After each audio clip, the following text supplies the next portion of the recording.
Laura Reeves. I am the host of Pure Dog Talk Podcast, and I am your leader extraordinaire for Chairman Wire Hair Pointer University this evening. We are going to do coats and grooming. I have tools. I have an assistant. We call this in the real world a bucket bitch. And I have Jim, my bucket bitch. I can't stand it. I've been waiting for how many years to do that. And I have a dog. And what I need you to understand is that this evening's demo dog is a dog named Mary. Mary is just a dog. She's nothing fancy. She's nothing special. She's a dog. And we're going to demonstrate what beginner level grooming can look like. I did not trim Mary. She was trimmed by my assistant, who is just learning how to pull a wire hair coat. You too can make your dog look like this. But we're also going to talk about the standard. We're going to talk about what the coat is actually described to be in the standard. Robin, you can hand me that folder that's right there with the plastic cover on the table. Yep, that's the one. So we're going to talk about that. Thank you. And we're going to talk about what the standard says. And we're going to talk a little bit about fix it in the whelping box, not the tack box. I can show you how to fix it in the tack box. But I'm going to tell you should be fixing it in the whelping box. Okay? So that's what we're going to talk about. We're going to talk about the breed standard.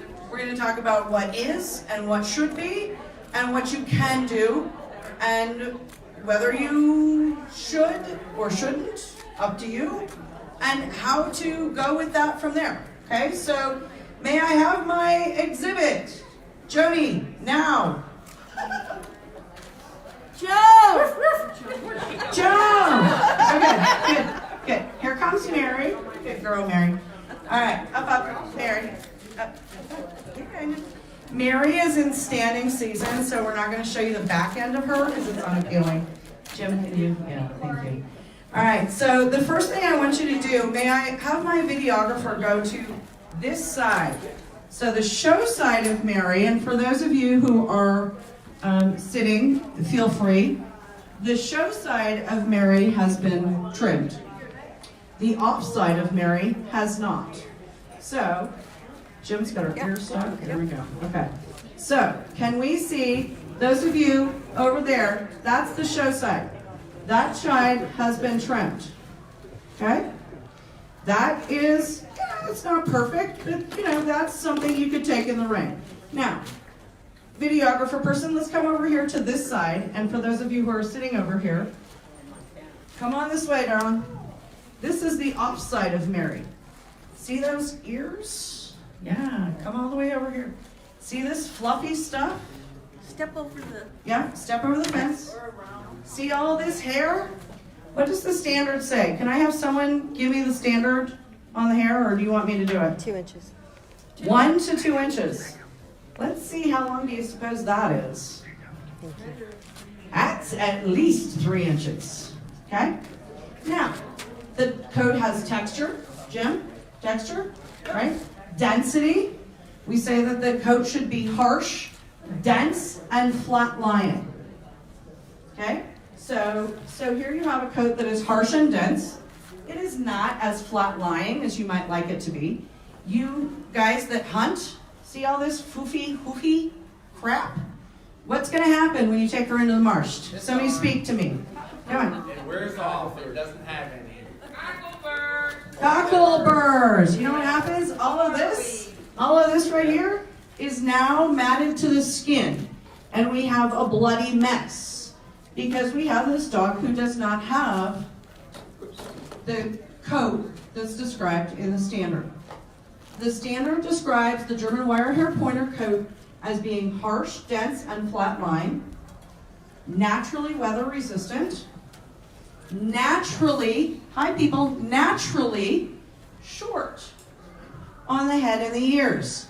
There's what I can make it look like. There's what it actually looks like. Is that naturally short?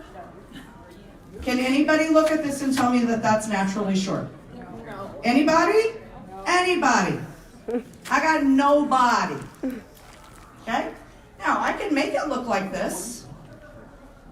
And if you're going to show this dog, you better make it look like this.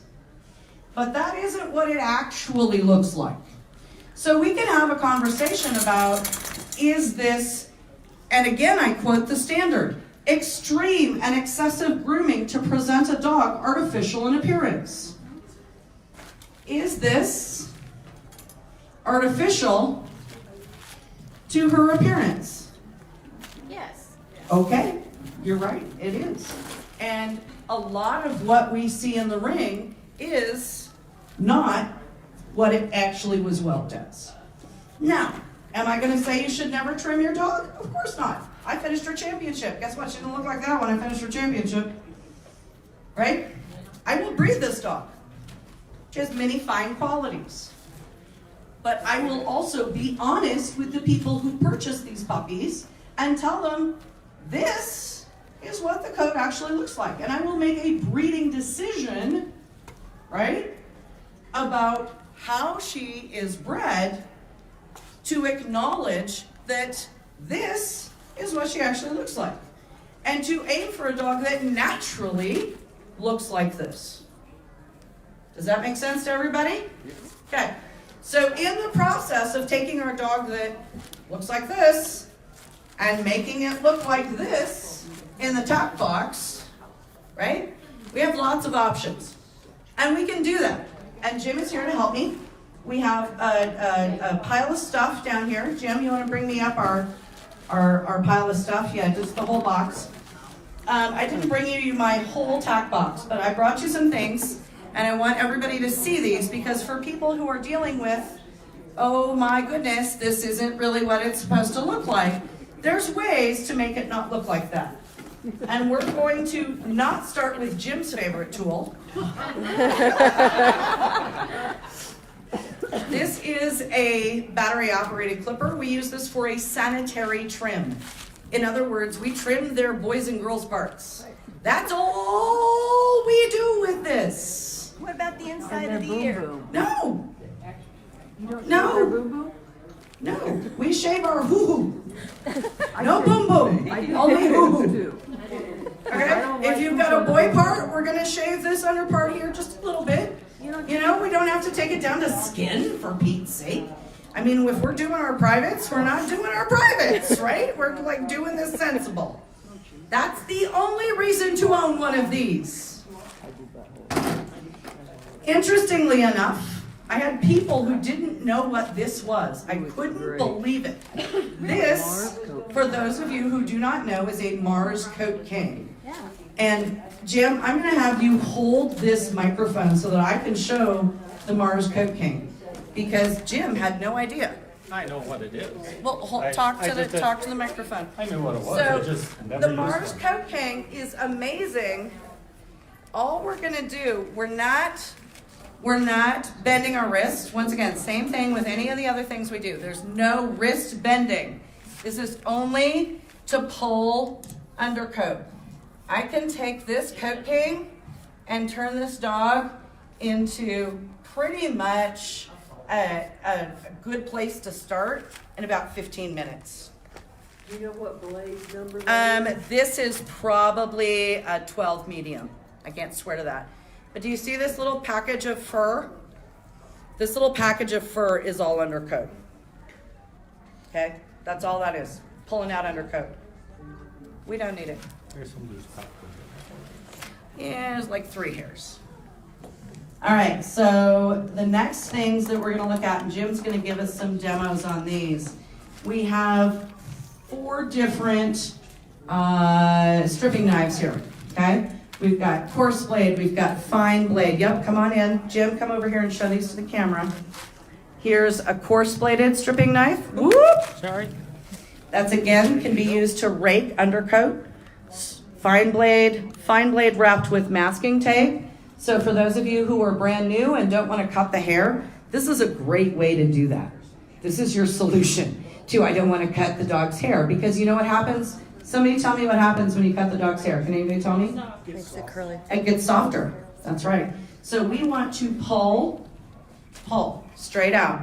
We do not want to cut. Okay, so that's our major goal here is pulling, not cutting. We also have a pair of thinning shears, a pair of straight shears that we're going to use to trim, oh look, around their feet. That's it. That's it, around their feet. If you're really, really desperate, here Jim, show them how you can take the tassels off the ears.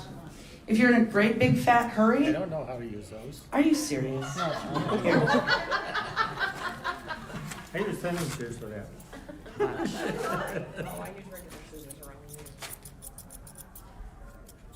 don't want to cut her ear. That's okay, I can sew it back on. If you put your fingers on the end of the ear. Right. So I know where her ear is, but I'm saying put your finger where the end of the ear is. Oh, look it. Oh, look. That way you don't cut the ear. Don't cut the ear off. No. If you cut down and it goes clunk, don't cut anymore. Okay? It bleeds. If it bleeds, use Quick Stop. That's the great solution. But look at all of a sudden there's an ear. Oh, there's an ear. Isn't that awesome? Now, you can also, and I'm going to show you, and Jim's going to show you how to pull this off, but you can make everybody's life easier by starting with a pair of straight shears, or in this case, curves. Thinning shears, these are super, super special thinning shears. No one's allowed to touch them, even Jim. And if you're in a great big fat hurry and somebody brought you a puppy that you haven't seen in 9 months and it's due in the ring in 20 minutes and you have to get it there, let me show you how that works.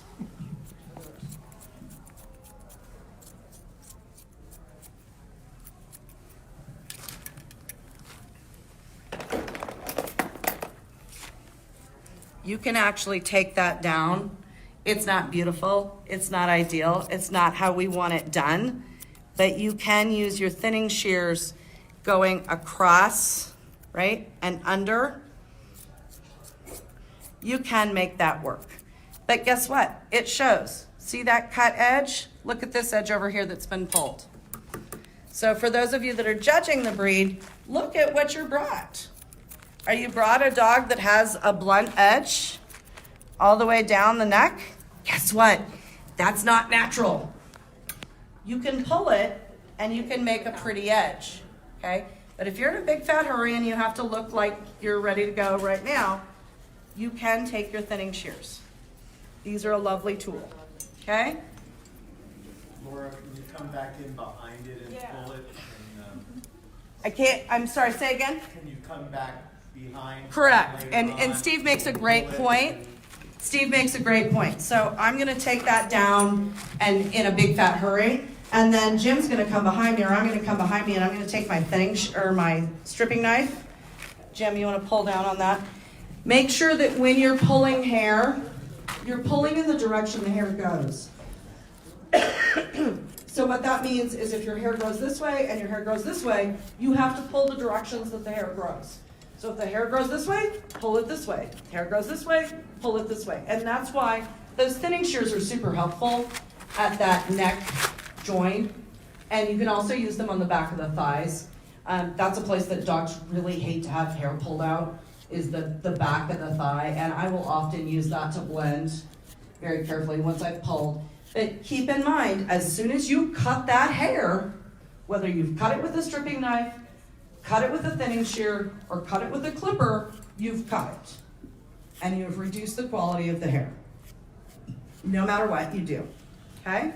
So Jim's giving you an idea how you can take that and blend it a little bit here at the neckline, okay? All right, so here's our dog on this side. Those of you who can't see, this back coat, I can tell you, Jim and I, either one of us can take it down in about 30 seconds flat with our fingers. You don't need a stripping knife. This is all dead coat that needs to come out. And that's the thing that we need to remember. Pull with the hair, Jim, Jesus. With the wire hair pointer, the terrier coat, any of these have a releasing hair follicle, right? It's designed that way. And the reason it's designed that way is because these dogs are going to go out in the field, they're going to get in the stickers, and they're going to run, and it's just going to pull that hair out. So a dog that's naturally chipped in the field, we don't want it to get tied up in knots like it would with a coated setter or a spaniel or something like that. It pulls right out. And so if you use your fingers, if you use a stripping knife, whatever you use, you're using basically, yep, there you go, good girl. You're using basically nature's tools to clean that dog up. And Jim's showing you a little bit of an idea how to pull that hair to neaten up the body side, okay? Yes, Jim? I know. Jim, can we turn that table with her head that way just a little bit so some of the more of the people can see it? Can you do it or you need me to help? Okay.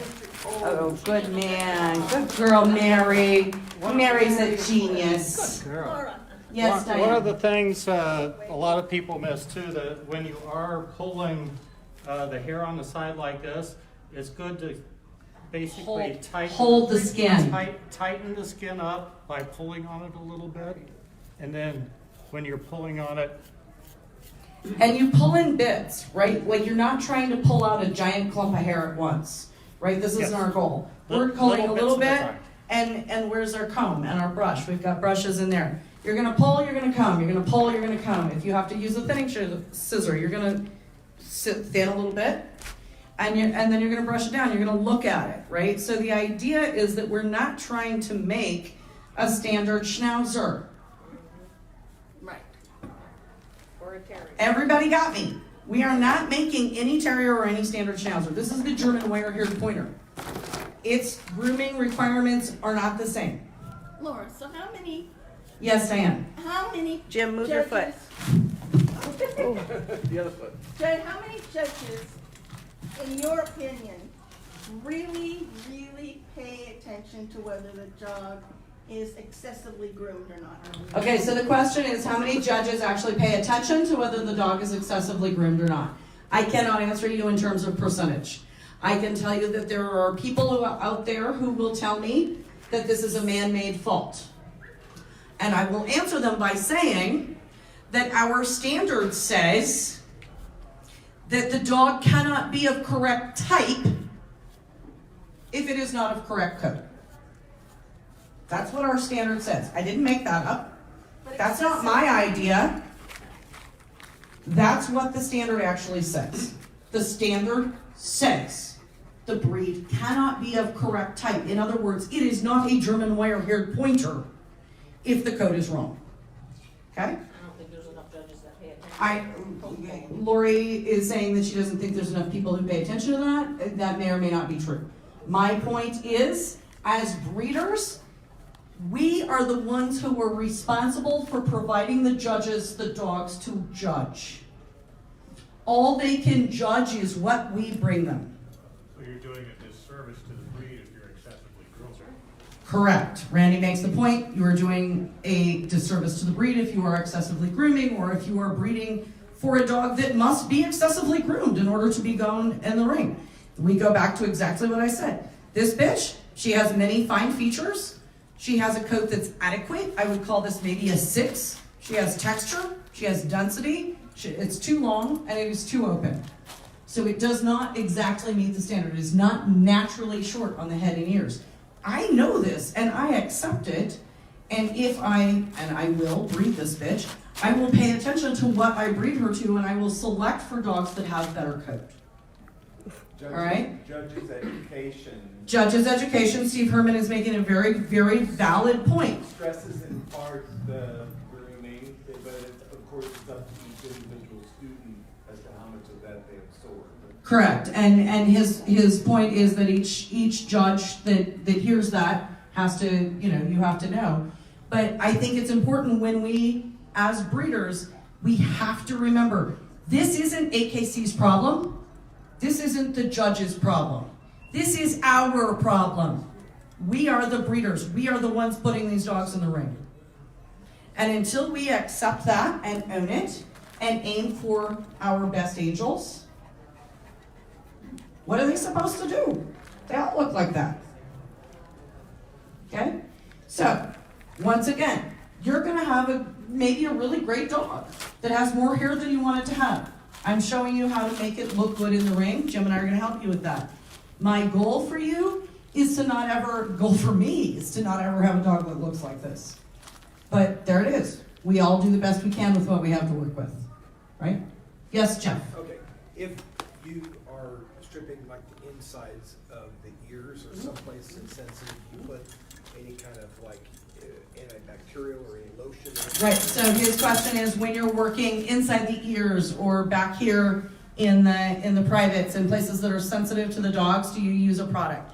I personally will use either a harsh coat chalk. It gives you a better grip on that softer coat. I'll also use, the name's gonna go right out of my head, what's the foot stuff? What am I trying to say? No, the powder. What's the powder you put on your feet? Talcum? Gold Bond? Gold Bond.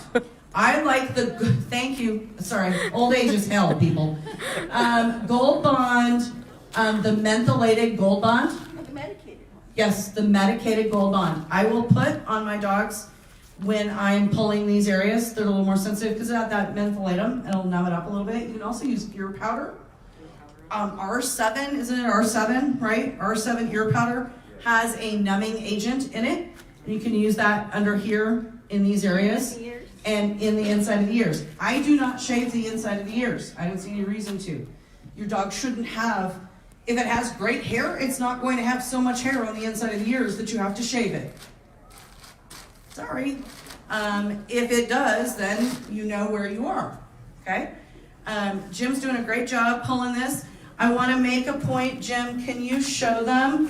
And guys, this is a really important part. When you're grooming, keep in mind, this is a dog show, and we're carving a dog. And we're carving a dog to the very best of our ability. We want it to make a picture. So this is where many of us as show breeders get kind of stuck. Because we're like, we want to have lots of hair to carve our dog with, right? So, okay, let's be aware of that. But when you are trimming your dog, if it has lots of hair up here in the front, I want to show the upper arm. When it's got lots of hair up here in the front and on the upper arm, you can't, that's just a big mush. If you take all that hair off, you can show the angle properly of the upper arm. Hopefully you're showing a good angle. If you're showing a bad angle, maybe you ought to leave it there. Look at Jim. Yep, take it off. This isn't what you want to see. No, that's not what you want to see. You want all this gone. So when I trim a dog from the point of the shoulder up here, okay, to the top of the upper leg right here, all that comes down, okay? That helps the judge see the picture. Understand that most of these judges, no matter how hard we try, no matter how much we tell them, don't necessarily understand, appreciate, or necessarily care about our breed. It's not their fault. They have 170 dogs to judge today. They've got 3 of these. They're like, yeah, that one looks good. Okay? Now, we hope that that isn't the case, but that is the case sometimes. So let's be realistic. So in order to give ourselves our best chance to be successful, we want to show the best picture to whoever's judging our breed. Correct? Yes? All of us out here? Amen.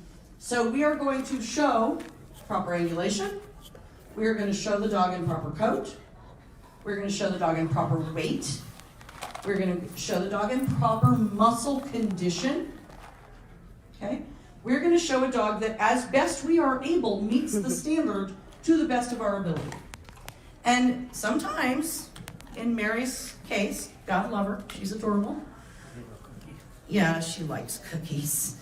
That takes a little extra help, and that's okay, right? Like I'm not saying that I'm any better than anybody else. I bred this bitch, right? She's adorable. I finished her. She's a champion.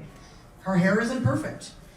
We need to understand what we have and work to make it better. The only way we can do that is to actually acknowledge what we have, not just pull the hair down and say, "Yep, it's got a great coat." It really doesn't. It's not horrible. I've seen worse. I've seen a lot better. You need to be your dog's worst critic.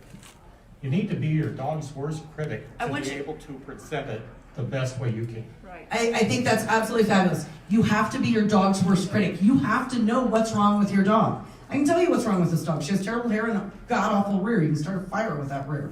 Okay? But she's a beautiful head. She's a beautiful outline. She's pretty as hell. Okay, yeah. I know what I got. Then why would you Um, breed her? Excuse me? Then why would you breed her? Because of the virtues. She's got a nice temperament. Because of the virtues. Because you need to understand that not all of them are perfect. None of them are perfect. No, none of them are perfect. Start right there. Not one single dog here today, this week, is perfect. Not one. Not yours. Not yours. Not yours. Not mine. Mine is. Not one. Nope. Oh, no. They're not perfect. Nope. Nope. None of them are perfect. Bane isn't even perfect, people. I'm saying. All right? What you need to understand is that in order to preserve the qualities of this breed, we have to acknowledge what is good. We have to find the virtues. There is a wonderful quote in Dog Show Dumb that all dogs have faults. The best ones wear them well. Okay? Now, is she one of the best? No, she's definitely not one of the best. I love her to death. She has many fine features. She has a pedigree to die for. She has a uterus of gold. So yes, I'm going to breed her. And I'm going to breed her paying attention to the coat, paying attention to what I know are her faults, while acknowledging and rewarding and bringing forward her virtues, which is what all of us should be doing when we think about what we're doing in a breeding program. Breed for virtue. Don't breed a dog that has no faults, that also has no virtue. It does no one any good. This dog has faults, but she equally has virtue. So that is why she will be bred. Carefully, obviously, selectively, obviously. Okay? So, okay, yes, Randy. What would you consider fatal faults that you would not? Fatal faults, is that what you're asking? Yeah, something that you would not consider being. Personally or across the board? Okay, this is a great question. Everybody's going to have a different answer. Fatal faults. What are the fatal faults in this breed? Personally, number one fatal fault, temperament. Yep. Number one. Number one. If it's going to bite you, it needs to go to heaven. That's right. Period. End of conversation. Yep. I've done it. Yeah. End of conversation. Second fatal fault is health. There is no excuse for this breed to be bred when it has health problems. Period. End of conversation. There are too many good, healthy dogs that we do not need to in this breed. In order to preserve the gene pool, we do not need to breed dogs that have significant health faults. Period. End of conversation. My opinion, to which I am welcome. Okay? Structurally, this coat is about the worst I can take. And this is really hard for me. I'm going to tell you. Breeding this bitch is like, oh, killing me. I like enough else about her that I'm willing to take the chance, and I will select for what she produces. Okay? So that's my third in my thing. The other one, and I will tell you this is an absolute fact, and I have done this not multiple times, I've done this more than once. A dog that has no drive. A dog that has zero work ethic. I have had beautiful dogs, finished champions, health tested, cleared, gorgeous, that thought that anything to do with birds or working or obedience or any of it, they should just like lie on their back and wave their feet in the air and that would be better. That dog was petted out. No work ethic is, in my opinion, a fatal fault in this breed. So there you go. Temperament, health, coat, no work ethic. Lori? As important as the coat is to this breed, I mean, it is the. It is the German wire-haired It's in the Pointer. name, Hello. It's Right. the largest paragraph in the standard. Yes. But even a coat like that, I mean, since a short, harsh horse coat is dominant, it's easily fixed. This, right, okay, so Lori's making the point that this coat, while not ideal, is fixable. And I will breed her to a dog that has a tighter coat I will not breed her to a slick. Do not misunderstand the word or the idea or the breeding principle that is if you have a long furry coat, you should breed it to a short hair in wire hair body and think that's going to solve it. Breed it to a good coat, which is what will be done with her. Okay? So other questions as we're going along, as we're looking at this, as we're seeing what we're seeing? Do you use a stone? Do you ever use a stone? Okay, so the stripping stone, personally, I don't. I know a lot of people do. It can be very handy. Where's my taped? Where's my taped? I think it's in. Is it? No. Okay, so the question is, do I use a stripping stone? Yeah, that's the one. So the idea of a stripping stone, and when I learned, like really learned to trim wire-coated dogs, I learned it from an Irish Terrier client. I mean, like real live terrier. And she made me learn with a Dr. Scholl's foot thing, callus remover, because you can't break any coat with it. That was how I learned, was with a Dr. Scholl's little thingy Watson. They're great because you can't break the coat. All it does is give you a grip. So this is the, here, and Miranda, I'll show this on the video. This is a fine-coated stripping knife that I've put masking tape on, okay? I can't cut the coat with this, no matter what I do. And my girl who's just learning also can't. So I take this, and all your stripping knife is a grip. That's all you're doing, is making a grip. Don't bend your wrist, super important, because as soon as you've got that coat, right? You pull straight. And it also tears your tendons. Speak to those of us who've been trimming dogs for 20 years and can't hold a knife. So this stripping knife with masking tape is a great way to learn. If you're just getting started, take masking tape, just like this, and wrap it around the sharp, pokey parts of your stripping knife. And you can put your thumb on it, and all it is a tool to pull. You see it again. Show it. No, she did, don't go. Okay. She didn't get it the first time, you waited too fast. Okay. Anybody else have questions while we're doing this? Jim, did you make a front of my dog? See, a little bit more here. I'm not done. She was getting a Right. little fidgety. Yeah, well, Mary thinks this is just like BS, by the way. She's like, I'm in season. I was shown 6 times to finish my championship, and I think this is stupid. Okay, so additional questions. Here's something else along my. Oh, please, yeah, please, would you do that Gina thing? I think this is really great. Here, Okay, this is something I was showing I'm gonna do this. You do that. very early. And basically, when you're using a stripping knife on the dog, when you pull the hair, you don't break your wrist. And when you pull the hair, the way to check to see if you're doing things properly is you pull some hair, and then you look at the hair on the left side of the stripping knife, and you look at the hair on the right side of the stripping knife. If you have more hair under where your thumb was, as opposed to the other side, you're cutting the hair. Make sense? This is wonderful. What Jim's saying is really, really valuable to hear. Okay, so if you see a whole bunch more hair underneath your thumb than you do on the opposite side, you know you're cutting the hair. And if you're doing that, you're doing it wrong, okay? And chances are, if you're doing that, you're probably twisting your wrist when you're pulling the hair. When you pull the hair, if you grab a hold of the hair with your thumb and pull straight back in the direction that the hair grows without breaking your wrist, you're not going to cut the hair. And Jim's making absolutely, I mean, that's so important. I loved that. And I had not actually heard that particular description. I thought it was so valid. I think a lot of what I encourage people to do when you have good enough coat, use your fingers. Don't use a tool. There's no reason to use a tool. If you can pull this coat, I know, baby girl, you're being a saint. If you can just pull this coat, and you pull a little bit at a time, right? You're not trying to, as I said, you're not trying to start a girl fight. We're not trying to take out every hair by its root.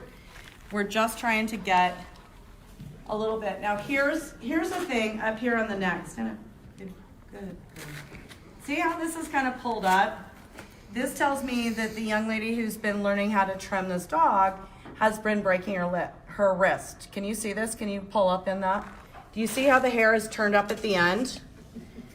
That tells me that the person who's been pulling that hair has been breaking their wrist, because that's what the hair does. The hair will grow the direction you pull it. Okay? So when you're pulling hair like this, you're having to start over. I know, you're a saint. You're an absolute saint. Make sure that you're pulling it straight and in little bits and in the direction it grows, and pull it with your fingers, even if it's new coat and it's hard, because that's the only way you're going to get that coat to come back right. Up here on the head, right? This is a tough, right? Any dog that's got hair on the head, they hate it. I love to use my little tiny knife, and I just take it and I just get little bits and I pull with the end of the knife. You see what I'm doing? Just the very end of it. I'm not using this side part. I'm just using the end. And I'm just pulling it straight back. And I'm not trying to take a million bits of hair at once. I'm just trying to get this a little bit. And then you can go down the ear and you can do all of this. In terriers, they call all of this, all of the head, all of the ears, all of the cheeks, all of the throat, all of this part back here, that's all called flat work in terriers. We don't get that like super expansive in wire hair pointers, but I do try to do the head and the ears, the flat work parts, separate from the body, because I do think it's easier to roll those in a different direction. Rolling the coat. Jim, speak to rolling the coat. Speak to it. You speak to it, Jim.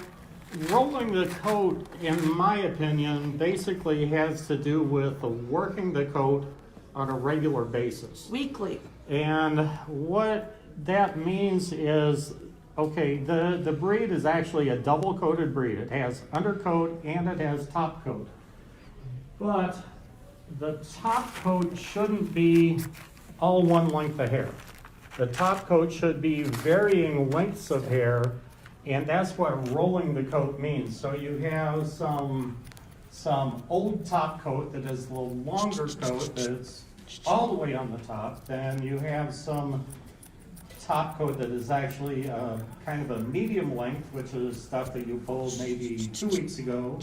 And then you have shorter top coat, which is it's still the coarser coat that comes in, but it comes in later. So as you pull the coat on a regular basis, you don't just have 2 layers of coat. You don't have just an undercoat and then just... It shouldn't all be 1 inch long. Yes, it There shouldn't should just be, be all one right, length. there should be varying half an lengths. inch, 3/4 of an inch, and an inch Yes. in a layer. Like Yes. think about when you get your hair cut and they cut it in layers. Like I didn't come out of the box looking like this, people.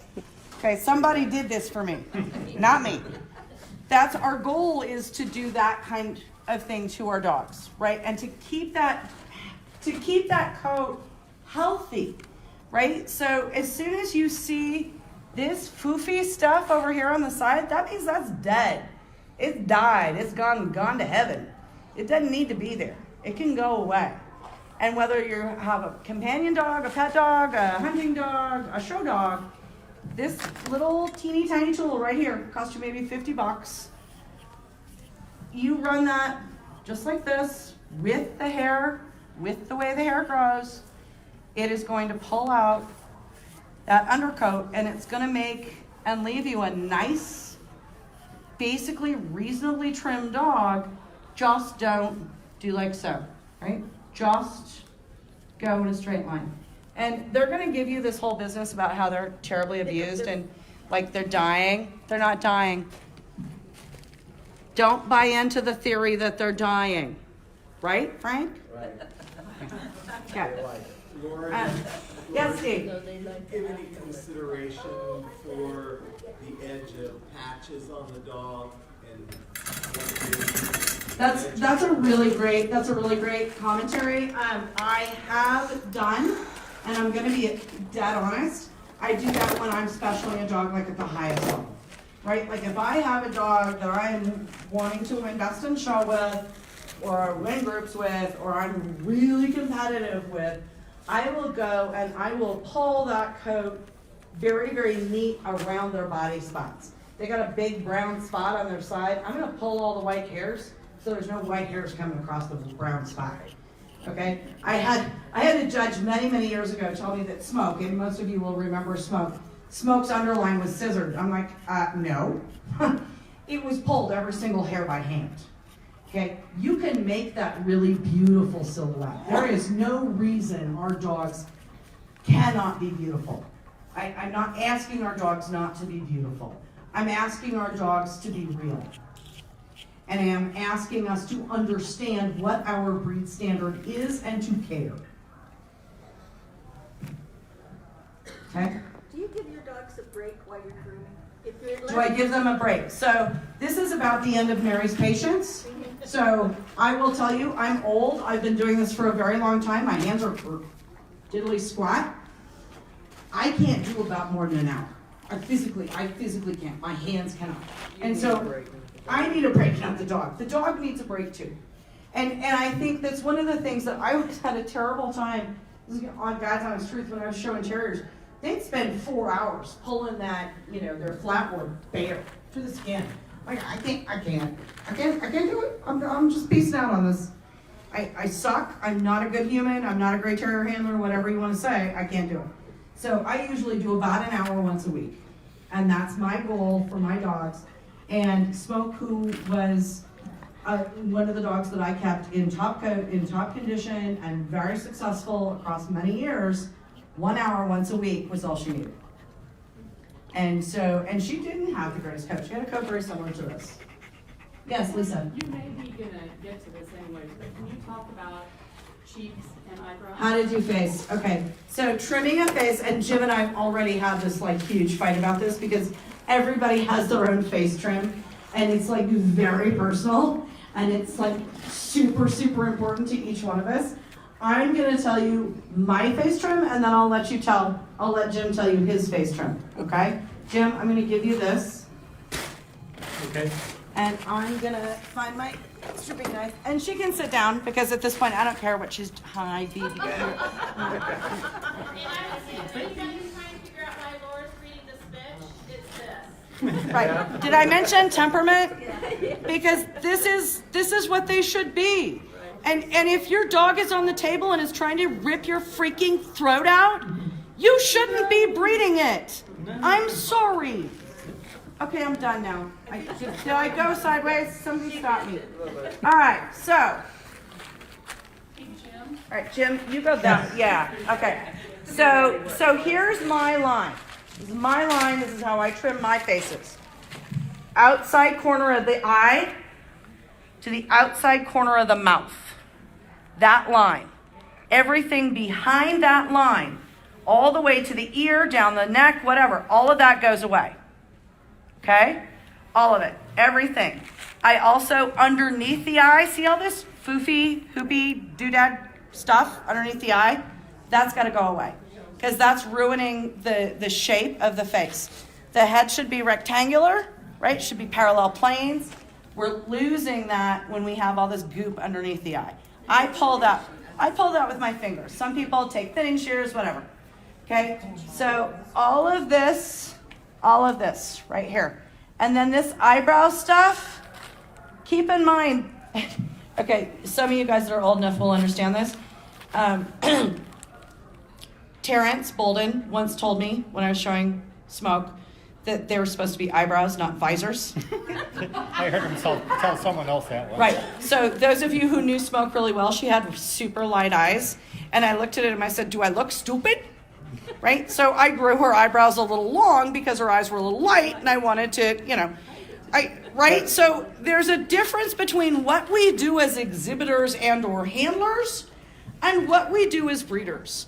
And acknowledging what your dog is and isn't is imperative. I can grow visors on my bitch, but that doesn't mean I don't know she's got horrid yellow eyes. And I'm gonna breed her with that in mind. Okay? So just keep that in mind.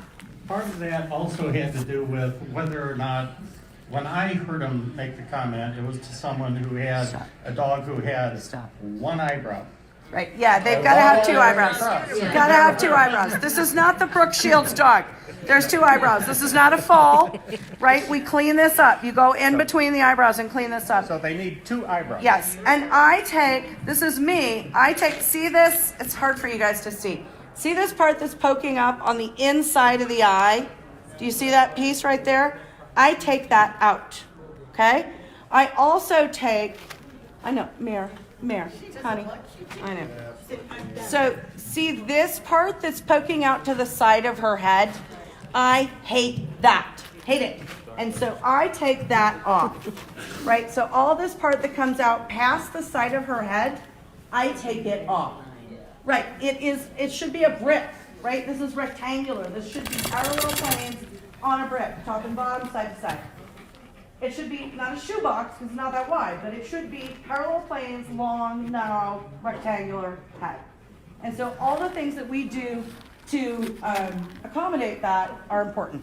So I take off these sides right here, anything past the actual side of the head of the dog, everything between and this little bit. And remember, we have to pull the direction the hair goes.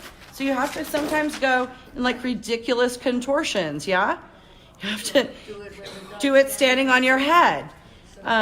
Whatever it takes to get this and this underneath the eye part right here, right, that has to go away. All right, did that answer your question, Diane? Yes. Yeah.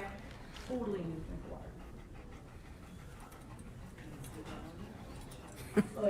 Next question. Lori. Legs. Okay, so. It drives me absolutely Okay, crazy to all right. see Bichon legs. I know. All right, so here's what our standard actually says about leg bone, which is not actually what any of the handlers do with leg bone. It says that the leg bones are flat, not round.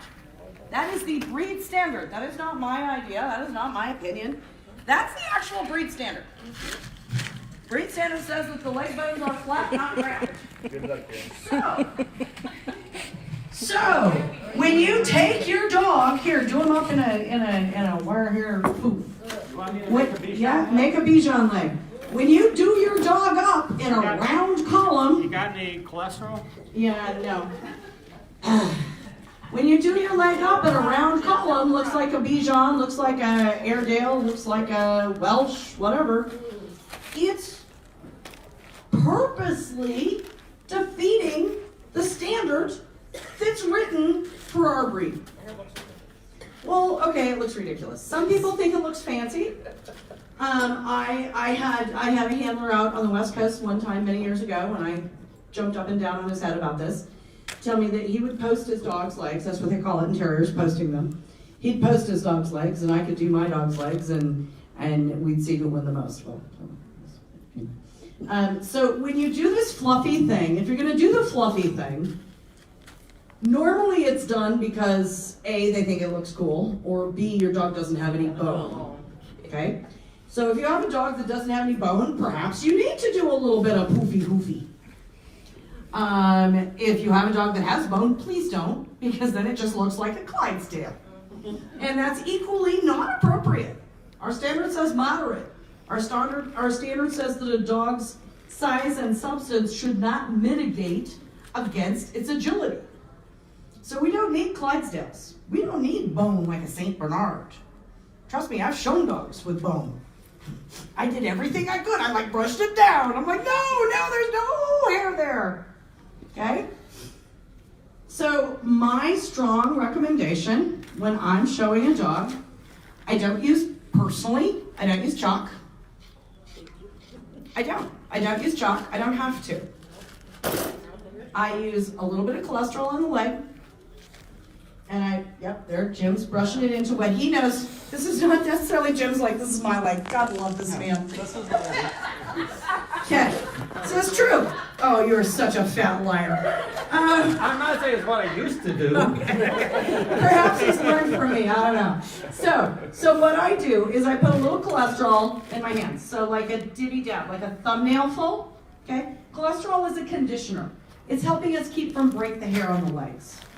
That's not a bad thing, okay? So I put a little bit of that in my hand, and I smush it into the hair, and I make it pretty, and I brush it into a nice, like I did my hair this night, right? I could have come here, like I drove down the freeway with the window open for 10 hours. Okay, that's what most wire hairs look like most of the time. It's a dog show. I get to comb my hair and put hairspray in it. I'm allowed. I'm equally allowed to brush my dog's legs and put a little hairspray in there. And so this is where we run into that problem, right? Where does extreme and excessive hit? And I think that's so much, Jim and I have gone back and forth on this literally for 20 years, about what each person finds extreme and excessive, okay? I want to show a dog in as natural a condition as I possibly can. That looks like a wire hair put on your leg, but it looks like you actually brushed your hair when you got up this morning, right? There's a big difference between I brushed my hair when I got up this morning and I put on some kind of wig and I'm doing the walk of fame, right? So let's understand what that difference is, acknowledge it, accept it, own it, and say, yeah, we can make our dog look pretty. I'm not ever going to be walking a catwalk, but that doesn't mean I'm not going to brush my hair and put some hairspray in it. Let's reward what is the value of our breed. They are handsome, they are rugged, they are solid. They don't have to look like a bed that didn't get made when you slept in it for 6 sweaty hours. There's another negative to doing the legs the other way. When you do the legs the other way, and you fluff them all the way up like this. And you forget to do the pastern? Well, That's ugly. but the thing is, you can lose some of the angle here when you have this all fluffed up. Right. But when this is down flat, you get a little more of the return of upper arm. Right, so you're showing more angle. And so this goes back to that carving the dog part, right? Take your dog, take what you have, make it the very best you can make it, okay? And there is nothing in our standard that says you can't make your dog look pretty. What it says is extreme and excessive grooming to present a dog artificial in appearance is to be severely penalized.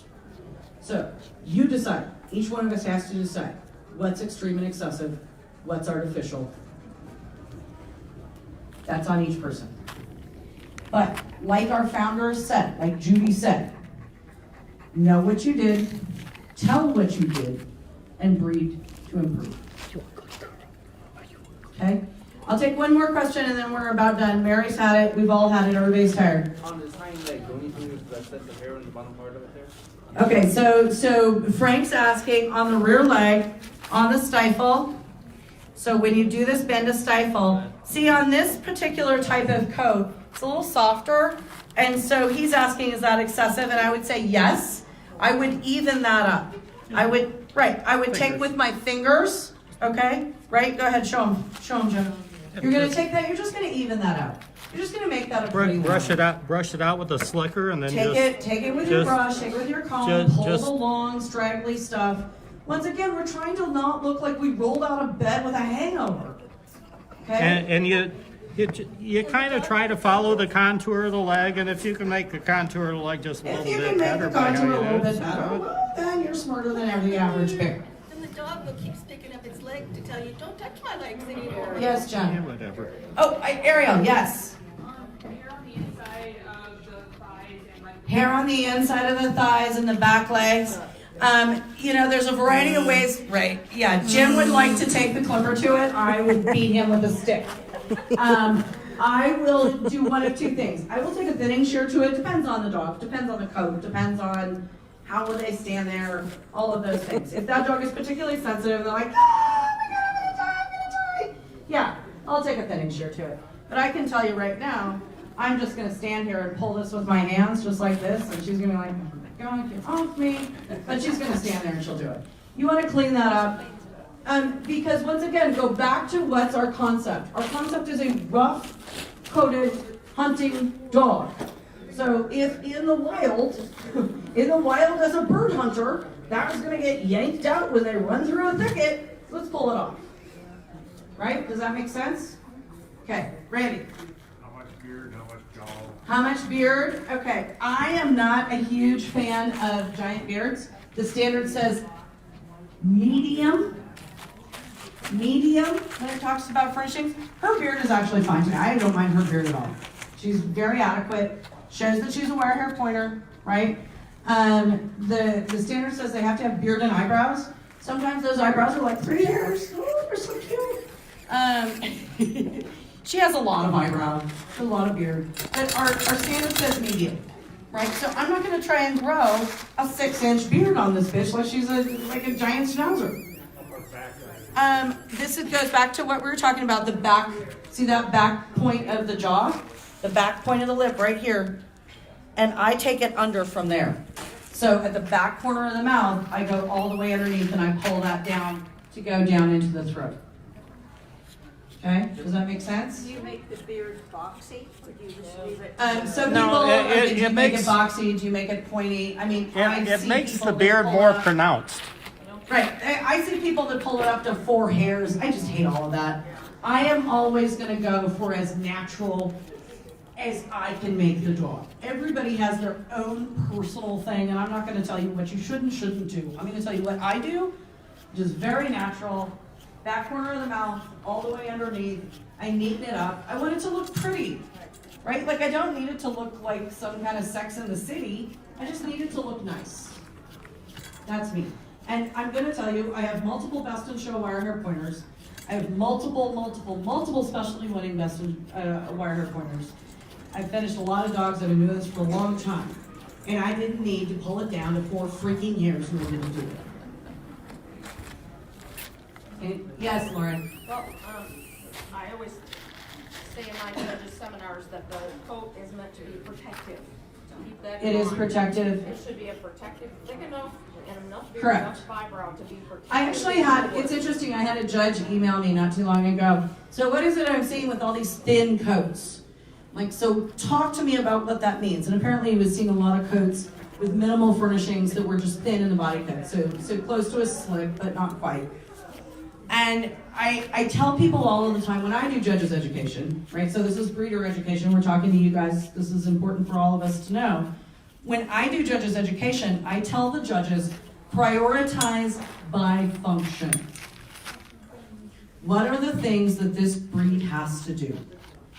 And coat is the number one. Number one, we're the wire hair pointer, and it is the protective function of the breed.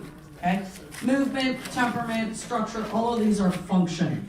So harsh, dense, and flat lying, naturally short on the head and ears, that becomes almost a cosmetic thing. The harsh, dense, and flat lying, that's the important thing. And so while this coat is longer than ideal and more open than ideal, it has texture. You guys can come up here afterwards and everybody can touch her. She'll be happy to kiss you too. And so that texture, that protective piece is very, very important. And just having a fluffy hoodaddy that you shave and carve into submission is not meeting the standard. Okay. Laura, Yes, sir. you haven't talked about this. Oh my God, the most important thing in the world. This is actually a copper kind of magnetic brush. You guys can come up and feel it. When you are working with a wire-coated breed, this becomes super important. I also have Listerine in there. If you want to pull my Listerine out. We don't bath these back coats, right? When I'm showing this dog on a constant basis, they don't get a bath. We wash their legs, we wash their beards. The body does not get a bath. I use Listerine. This is just a bottle of 59-cent Listerine in a spray bottle, cut with a little bit of water. You spray that on the coat, and you take this brush, it's a bristle brush, a little bit of copper in it, this particular one, but whatever you want to use, and you pull it through the coat. You can also take a towel. It's also very helpful to show you where you need to do spray. Right, absolutely. So you can take that towel, once you've sprayed it with Listerine, roll it up and show them your towel maneuver. Once you pack, you're packing the coat, right? So you've pulled it, you've put it in layers, you've rubbed it with Listerine, and now you can either put this on to keep the coat down, or I use it to just pull through the coat, pull the Listerine through the coat, pack the coat down, and clean it. So now that's all that bitch needs to be clean on her back. And all I need to do is wash her legs and her face. Okay? So table baths at dog shows, easy peasy, in and out, 15, 20 minutes. Flat brush is awesome. Yeah, that is an awesome brush. I love that. Especially- And it really does show you, we've got a slicker brush, we've got a pen brush, but when you're working with this coat, you can see what you need to pull and where your layers are thin or where your layers are thick or whatever it is with this bristle brush. What are you gonna do with your tail? I'm not gonna worry about it because she's never gonna be shown again. Well, no, I mean. So the tail, okay, so her question is the tail. This all needs to be pulled. Remember, this bitch is in standing season, so she has kind of a who's it in her A little way. bit of sensitivity. Yeah, a little bit of, whoo, get off me. But you're gonna take that tail, and where it's fluffy, underneath, I usually use a thinning shear under here, and then I just pull the top. How do you take the hair off the butthole? Okay, so we talked about, shears are flippers. where's my Arco? Hand me my Arco. All right, so I promised you guys a sanitary trim. This is an Arco. This is an Arco. It's battery operated. It goes from a 9, which is long, to a 40, which is almost surgical. I know, Mary is a saint. Yeah, here's her who's it. It's been trimmed already. I personally put it on a 9, the longest that's available. Stay. And it's like you do to any other body's parts, right? You just trim this up here, and you take this, because here's the thing about it. They get icky, googie stuff. This is a sanitary trim for a reason, right? I mean, sanitary. Clean this. This isn't because of anything else. And I take on the girl dogs, all the bitches have this, the vulva, up to the anus. All this is in a sanitary trim. I spent years as a pet groomer. This is how I did a sanitary trim. On the boys, I will take down the sheath right here around the opening of the sheath so that they're not collecting gookie to get the, ooh. I mean, it's grossness, right? There's green doodad coming out of there. I don't want to know. Whoa. Whoa. All right. Anybody else? We're all about done. I've got one more question if somebody's dying. I see no more questions. We're done. Okay. Thank you all. Thank you. Thank you. Thank you, Mary. Yeah, my sister. Do you want to kiss the people? Do you kiss the people?